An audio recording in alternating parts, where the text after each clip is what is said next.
हर व्यक्ति अपनी जिम्मेवारी समझे जी। कि मैंने अपने घर में या घर के पीछे या घर के आसपास पानी इकट्ठा नहीं होने देना। एक वायरस इन्फेक्शन मुझे टच हुआ, जी। आप मेरे साथ बैठोगे या बच्चा स्कूल में जा रहा है तो वो 10 बच्चों को करके आता है कि जिस चीज को आप छील नहीं सकते, जी। जिस चीज को आप भून नहीं सकते, जी। जिस चीज को आप बॉयल नहीं कर सकते, जी। उन चीजों का सेवन ना करें। मोटा मोटा सिद्धांत, आंखों के सामने दर्द होना शुरू हो गया, सिर में दर्द हुआ, कभी कभी बच्चों को या बड़े लोगों को उल्टियां भी शुरू हो जाती हैं। वायरल फीवर, डेंगू, मलेरिया, इन सब चीजों के आज की तारीख में सिम्टम्स जो है ना बहुत मास्क हो चुके हैं, एक जैसे हैं। एक कोल्ड ड्रिंक के ढक्कन में मतलब हजारों मच्छर पैदा हो सकते हैं। हजारों मच्छर पैदा होंगे और आपके पूरे मोहल्ले को बीमार कर सकते हैं। पनोरमा ग्रुप, जो सोचता है वो करता है। नमस्कार, आप देख रहे हैं न्यूज हार्ट के हेल्थ मंत्रा में आपका स्वागत है। देखिए, आजकल के बदलते मौसम में कई लोग सर्दी, खांसी और जुकाम के शिकार हो रहे हैं। हमारे साथ ज्यादा बातचीत करने के लिए मोंगा हॉस्पिटल के डायरेक्टर और जनरल फिजिशियन विनोद कुमार मोंगा है। इनसे जानेंगे आखिर क्या है ये वायरल फीवर और जुकाम, जो लोग इससे परेशान हो रहे हैं और सप्ताह भर इससे जूझ रहे हैं। देखिए, ये जो सीजन है जब बदलता है, जी। इस मौसम की खासियत ये है कि टेम्परेचर बहुत ज्यादा नहीं होता जी। लेकिन ह्यूमिडिटी ज्यादा होती है। और खासकर जब इस साल में इतनी ज्यादा बारिश हो रही है, सितंबर के महीने में भी हम देख रहे हैं कि बारिश होती चली जा रही है, तो इसमें एक पिकुलियर तरह की बीमारियां हो जाती हैं जिनको आम भाषा में वायरल बोलते हैं। जी। वैसे तो ओवरऑल अगर आप बात करें तो इस मौसम के अंदर वायरल बीमारियां, उसके बाद खान पान की बीमारियां, क्योंकि पानी भी गंदा आता है लोगों के घरों के अंदर, और उसके साथ साथ जो टाइफाइड हुआ, कॉलरा हुआ, लूज मोशंस की बीमारियां ये भी रहती हैं। जी। और इस साल तो दिल्ली के अंदर मलेरिया और डेंगू का भी प्रकोप काफी चला है। जी। तो केवल जहां तक हम वायरल की बात शुरू करी आपने, वायरल इन्फेक्शन जो हैं वो इस बदलते मौसम के अंदर हर साल होते हैं, लेकिन इस साल ज्यादा हो रहे हैं। यूजुअली क्या वजह हो सकते हैं सर, ज्यादा लोग ये वायरल? यूजुअली इसका कारण ये होता है कि जब एक वायरस इन्फेक्शन मुझे टच हुआ, आप मेरे साथ बैठोगे या बच्चा स्कूल में जा रहा है तो वो 10 बच्चों को करके आता है।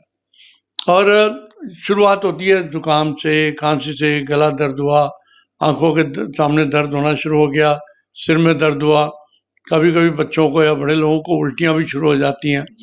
और ये जो है एक आज इन्फेक्शन हुआ है तो 5 दिन में शुरू हो जाता है और उसके बाद ये कम से कम भी 5 दिन व्यक्ति को तंग करता है।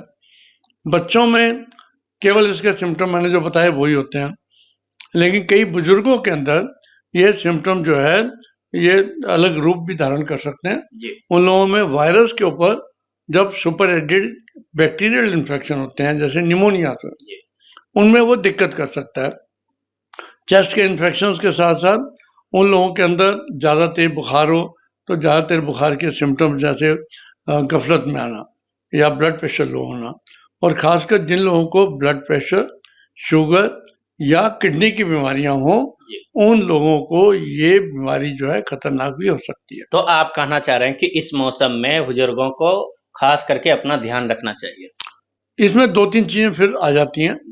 अगर आपको कहीं भी बुखार है या आपके बच्चे को बुखार है तो उसको स्कूल ना भेजें, क्योंकि स्कूल जाएगा तो लोगों को इन्फेक्ट करेगा। दूसरा, आप भीड़ वाले क्षेत्र में ना जाएं। आप भीड़ वाले क्षेत्र में जाएंगे, आपको आजकल एसी होते हैं, एसी के अंदर वो जो एयर है वो अंदर ही ट्रैप रहती है, वो घूमती चली जाती है। या मेट्रो के अंदर भी आप ट्रेवल कर रहे हैं तो ये जब मार्केट के अंदर जा रहे हैं, दुकानों में जा रहे हैं, तो इससे इन्फेक्शन होने के चांस ज़्यादा रहते हैं। और खासकर बुजुर्गों को और जिन लोगों को मैंने बात करी, शुगर, ब्लड प्रेशर वाले, किडनी वाले पेशेंट, उनको तो बहुत सावधानी बरतनी चाहिए बाहर निकलने को। सर, खान पान में क्या विशेष ख्याल रखना चाहिए इस मौसम में? देखो, खान पान के अंदर इस मौसम के अंदर एक तो बाहर से कोई भी चीज का इस्तेमाल ना करें। जैसे हम सर क्या क्या? बाहर का मतलब यह है कि जो जो गंदे तेल में बनी चीजें हैं या जो आपको इन्फेक्शन कर सकती हैं। और महत्वपूर्ण बात यह है कि जिस चीज को आप छील नहीं सकते, जिस चीज को आप भून नहीं सकते, जिस चीज को आप बॉयल नहीं कर सकते, उन चीजों का सेवन ना करें। मोटा मोटा सिद्धांत, आप केला खाइए, कोई दिक्कत नहीं, अच्छा। क्योंकि वो आप छील के खा रहे हो। उसी प्रकार से आप चने ले रहे हो, चने को आप भून सकते हो। इसी प्रकार से आप किसी भी चीज़ को उबाल सकते हो, वो लीजिए। लेकिन जो कच्चे हैं, जैसे सड़कों पे हर चीज़ मिल रही होती है, कटे फटे फल हैं, ये इन सब्जियों का इस्तेमाल ना करें। जूस जो है, सड़कों पे गन्ने का रस और ये सब जूसेस मिलते हैं जो, उनका बिल्कुल इस्तेमाल ना करें, क्योंकि वो आपको इन्फेक्शन देंगे इस मौसम में, खासकर ज़्यादा। सर, इस मौसम में डेंगू, चिकनगुनिया जैसी भी बीमारी हो रही है, कई लोग इसका शिकार हो जाते हैं, लेकिन वो अ, अ, उन्हें पता नहीं चल पाता कि हमें डेंगू हुआ या चिकनगुनिया हुआ या नहीं। वो वायरल फीवर के चक्कर में आते हैं और दवाइयाँ लेते रहते हैं, पैरासिटामोल। देखिए, कोई भी बुखार हो, चाहे वायरल हो, चाहे डेंगू हो, मलेरिया हो, जी, बुखार बुखार है। अगर आपको बुखार है जी, तो you must go to your doctor. जी। आपको डॉक्टर के पास जाना चाहिए। कितने दिनों बाद जाना चाहिए? मैं तो कहूँगा कि अगले दिन ही जाना चाहिए। जी, कम से कम एक प्रिलिमिनरी उसकी टेस्टिंग हो जाए, जी, डॉक्टर की जांच हो जाए। जी, अगर वो ठीक समझता है टेस्ट कराने की, तो टेस्ट भी कराए, क्योंकि वायरल फीवर, डेंगू, मलेरिया, इन सब चीज़ों के आज की तारीख में सिम्टम्स जो है ना, बहुत मास्क हो चुके हैं, एक जैसे हैं, जी, इवन डेंगू के अंदर भी। तो वो जो टिपिकल पिक्चर थी ना मलेरिया की, दूसरे दिन बुखार चढ़ेगा, तीसरे दिन चढ़ेगा, या डेंगू के अंदर ये होगा, आजकल वो नहीं है। सबके अंदर, सब में आजकल मौसम क्योंकि ऐसा है कि थोड़ा बहुत गला खराब भी हो सकता है, साथ में जो टाइफाइड की इन्फेक्शन भी हो सकता है। तो आजकल बड़ा मिक्स सा इन्फेक्शन चल रहा है, पता नहीं चल पाता है। पता नहीं चल पाता, इसलिए डॉक्टर के पास जरूर जाना चाहिए। सर, डेंगू से कैसे बचाव क्या करें? डेंगू से बचाव का सीधा सीधा तरीका है, हर व्यक्ति अपनी जिम्मेवारी समझे जी, कि मैंने अपने घर में या घर के पीछे या घर के आसपास पानी इकट्ठा नहीं होने देना।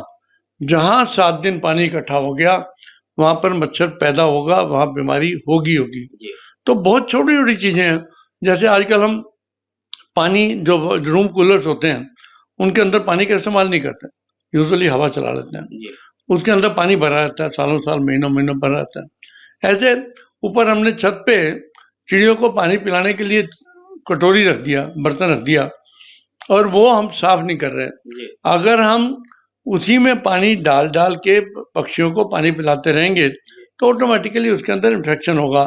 कहा जाता है कि अगर एक कोल्ड ड्रिंक की ढक्कन ऐसे पड़ा रहे आपके मकान के पीछे, या टायर पड़ा रहे और उसमें पानी इकट्ठा होता रहे बारिश का, अगर वो 7 दिन रुक गया, तो इतना मच्छर उसमें हो सकता है कि आपके पूरे मोहल्ले को बीमार कर सकता है। सिर्फ आपने बताया कि एक कोल्ड ड्रिंक के ढक्कन में मतलब हजारों मच्छर पैदा हो सकते हैं। हजारों मच्छर पैदा होंगे और आपके पूरे मोहल्ले को बीमार कर सकते हैं। तो सर, इसके लक्षण क्या है डेंगू के? नहीं, डेंगू के लक्षण वही हैं, जैसे मैंने कहा कि शुरुआत होती है बुखार से, सिर में दर्द, आंखों के पीछे दर्द होता है, और हाई ग्रेड फीवर हो सकता है। जी, और ये 4-5 दिन तक फीवर चलता है, क्योंकि ये वायरल इन्फेक्शन है। जी, 4-5 दिन में 100 में से 80 मरीज तो ठीक हो जाते हैं। जी, बाकी 20 के अंदर जब टेम्परेचर कम होता है, तो उसमें ब्लड प्रेशर कम होना, जी, पेट में दर्द होना, उल्टियाँ आना, ये सारे सिम्टम्स जो हैं, थोड़ा खतरे की निशानी हो सकते हैं। तब डॉक्टर के पास जाएँ, पहले भी जाएँ, बाद में भी जाएँ, और जो भी टेस्ट कराए जाएँ वो बताए जाएँ, क्योंकि उस वक़्त अगर प्लेटलेट कम होने शुरू होते हैं, जी। तो वो आपको परेशान कर सकते हैं। सर, डेंगू के दौरान क्या खाया जाए? क्या कौन से फ्रूट खाया जाए जो इम्यूनिटी और प्लेटलेट्स बढ़ेगा? देखिए, भगवान ने जितनी नेचुरल चीज़ें बनाई हैं ना, जी, वो आपकी प्रोटेक्शन के लिए है।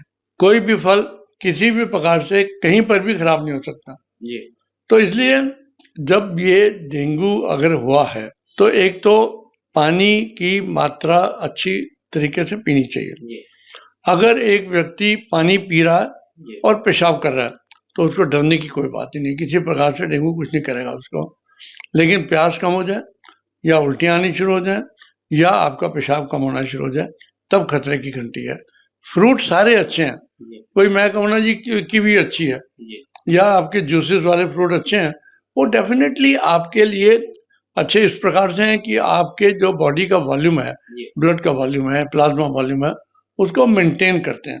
तो इसलिए पानी की कमी नहीं हो पाती, उन लोगों में डेंगू के सिम्टम ज़्यादा परेशान नहीं करेंगे। तो ये बेसिक चीज़ें, आपको पानी खूब पीना है, और सारे फ्रूट आपके लिए बहुत अच्छे हैं। सर, डेंगू के दौरान कई लोग सजेस्ट करते हैं कि बकरी के दूध पीने से प्लेटलेट बढ़ते हैं, और जो गिलोय है, जो आयुर्वेदिक दवाइयाँ, उसका क्या मिथ है? देखो, जहाँ तक गिलोय की बात है, वो आपकी क्षमता बढ़ाता है, बीमारी से लड़ने की क्षमता बढ़ा रहा है, तो इसलिए वो अच्छी चीज़ है। और जहाँ तक बकरी के दूध है, हम तो एलोपैथी में बहुत ज़्यादा विश्वास नहीं करते हैं कि अब दूध में वही बात होगी जो मैं पहले कह रहा था कि आपने पानी पिया या दूध पिया, आपने या फलों का जूस लिया, आपके शरीर के अंदर जब आपका रक्त संचार ठीक तरीके से चलेगा, फ्लूइड इनटेक ज़्यादा अच्छा होगा, तो ऑटोमेटिकली आपको बीमारियां कम होंगी। चलिए, ये थे हमारे साथ बातचीत करने के लिए वीके मोंगा जी, जो बता रहे थे कि डेंगू, मलेरिया और वायरल फीवर से कैसे बचें, क्योंकि अभी का जो है मौसम है वो काफ़ी तेज़ी से बदल रहा है, कई लोग बीमार हो रहे हैं। इसी तरह के आप वीडियो देखने के लिए न्यूज़ हाट को लगातार फॉलो करें, देखते रहिए न्यूज़ हाट।